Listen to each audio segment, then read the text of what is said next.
Welcome to my YouTube channel. Today we discuss 9th class second lesson నేను ఎరిగిన Burgula grammar part. Okay, let's see. కింది గద్యాన్ని చదవండి.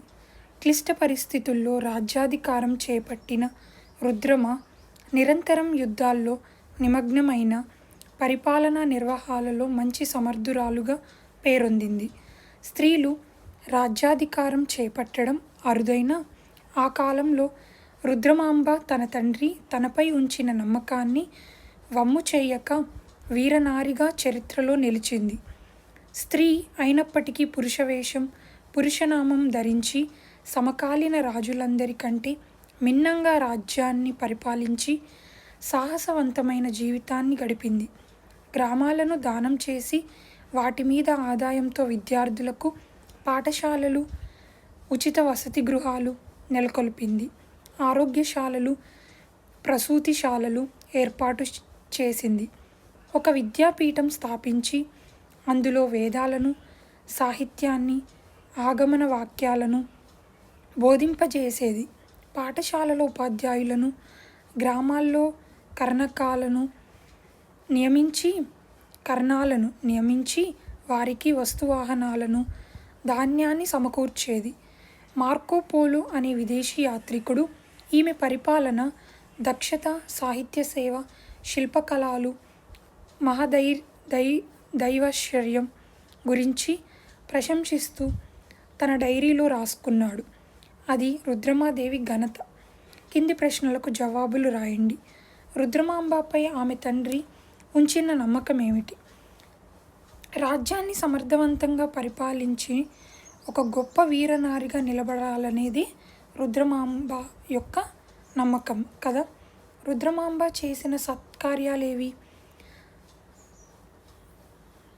స్త్రీలు రాజ్యాధికారం చేపట్టిన అరుదైన ఆ కాలంలో రుద్రమాంబ తన తండ్రి తనపై ఉంచిన నమ్మకాన్ని వమ్ము చేయక వీరనారిగా చరిత్రలో నిలిచింది.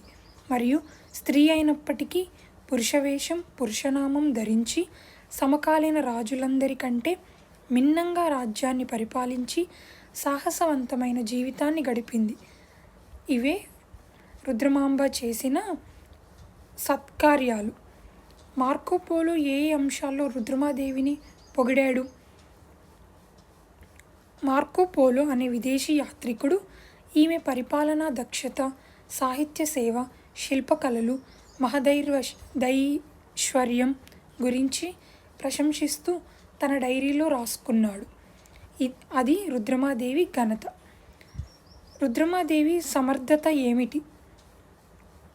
స్త్రీ అయినప్పటికీ పురుషవేషం, పురుషనామం ధరించి సమకాలీన రాజులందరికంటే మిన్నంగా రాజ్యాన్ని పరిపాలించి సాహసవంతమైన జీవితాన్ని గడిపింది.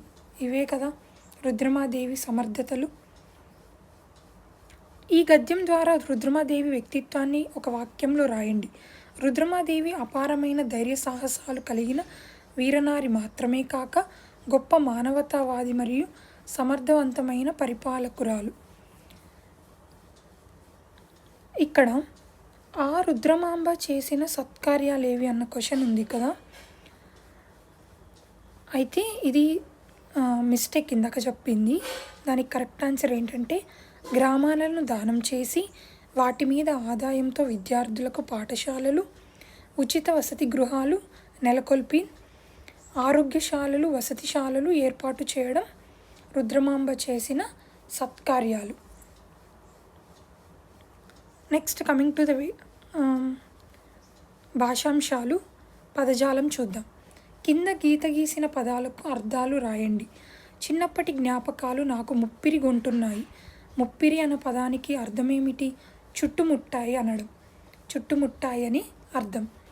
ముప్పిరి, చుట్టుముట్టాయి.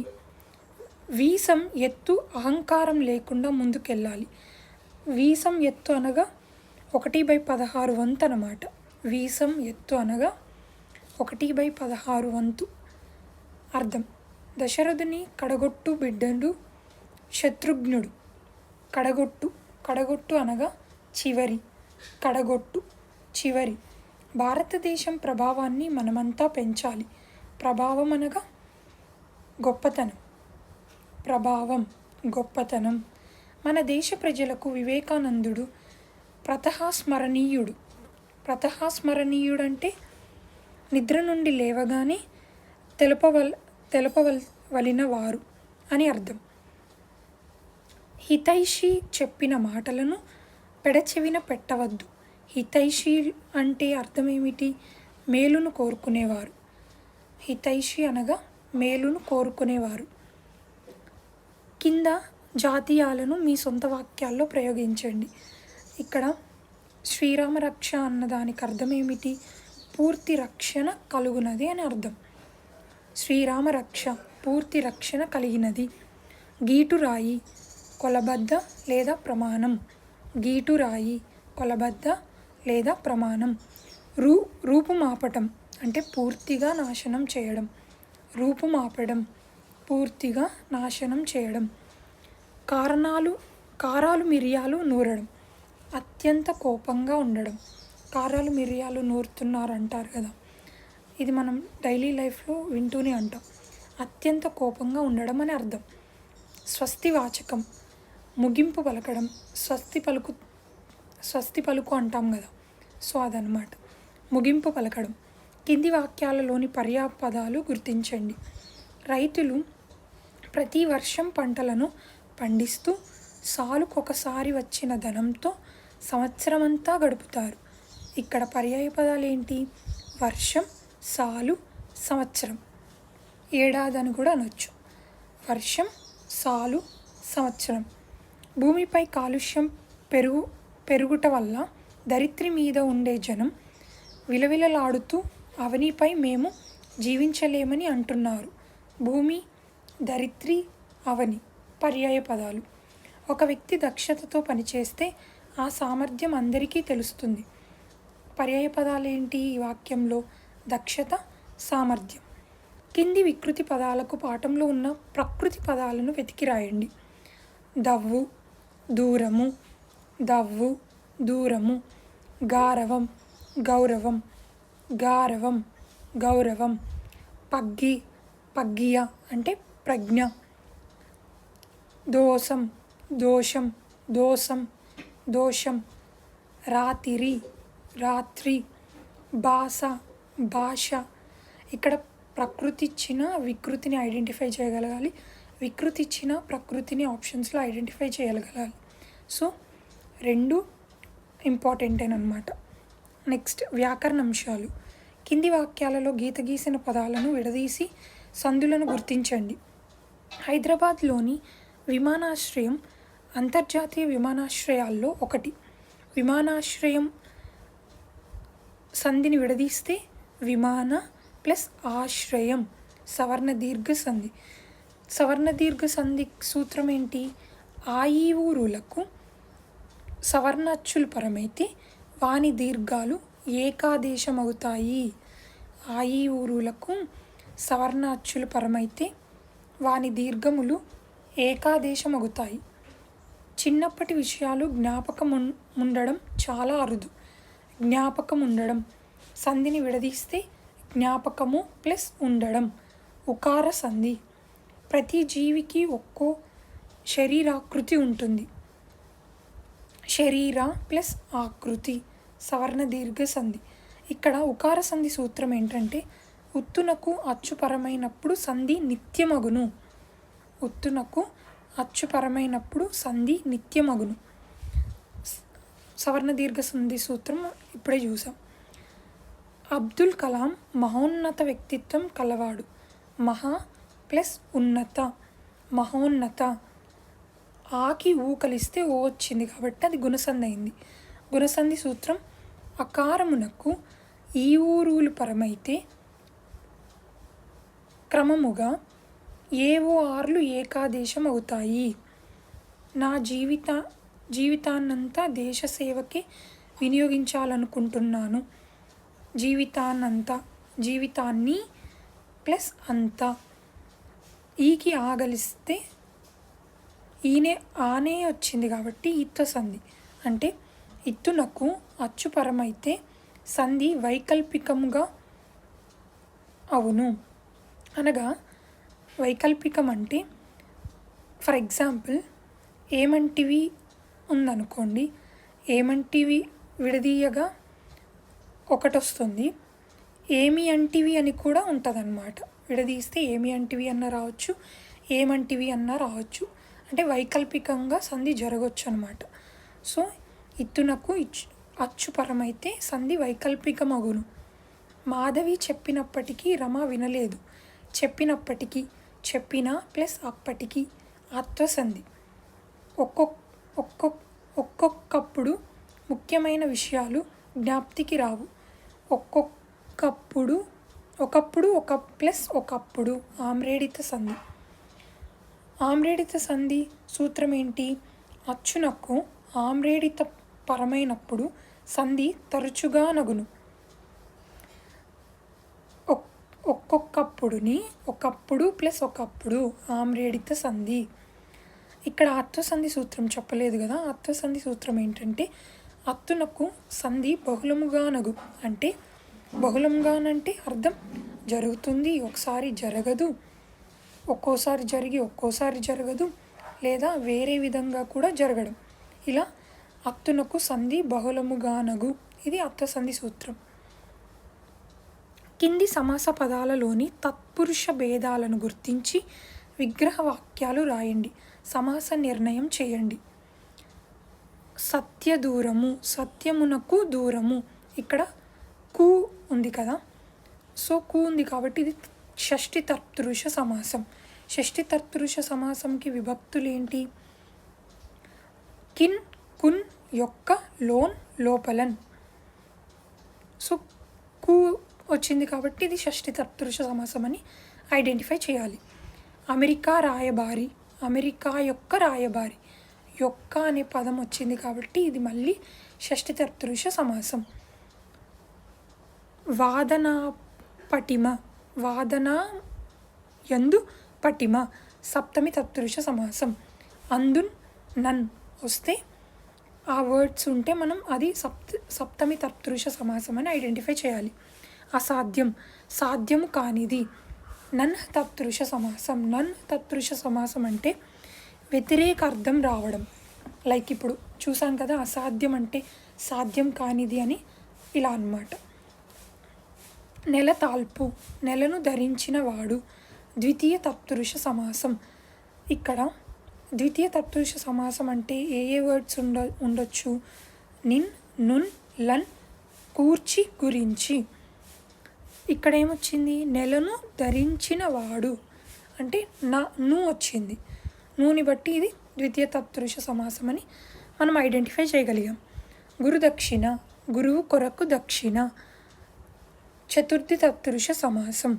చతుర్థి తత్పురుష సమాసంకి ఏమొస్తాయి? కొరకు, కై వస్తాయి అన్నమాట. ఇక్కడ చూసాం కదా, గురువు కొరకు దక్షిణ వచ్చింది. వయోవృద్ధుడు, వయస్సు చేత వృద్ధుడు తృతీయ తత్పురుష సమాసం. ఈ బిట్ చాలా ఇంపార్టెంట్ అనమాట. సో ఎక్కువ స్కోప్ ఉంటుంది టెట్లో అడగడానికి. చేతన్, చేన్, తొడన్, తోన్. ఈ వర్డ్స్ కనిపిస్తే మనం we have to identify this as తృతీయ తత్పురుష సమాసం. వయసు చేత వృద్ధుడు. దొంగ భయము, దొంగ వలన భయము పంచమి తత్పురుష సమాసం. వలనన్, కంటెన్, పట్టి. ఈ వర్డ్స్ ఉంటే మనం అది పంచమి తత్పురుష సమాసం అని ఐడెంటిఫై చేయాలి. రెండు రాష్ట్రాలు, రెండైన రాష్ట్రాలు ద్విగు సమాసం. ద్విగు అంటే నెంబర్ రావడం. రెండు రాష్ట్రాలు ఉన్నాయి కదా, ఇక్కడ రెండు అనే నెంబర్ వచ్చింది కదా, అలా అన్నమాట. ద్విగు సమాసం. ద్విగు సమాసంని ఈజీగా మనం ఐడెంటిఫై చేయవచ్చు. శక్తి సామర్థ్యాలు, శక్తియును సామర్థ్యమును ద్వంద్వ సమాసం. అంటే ద్వంద్వ సమాసంకి సూత్రం ఏంటి?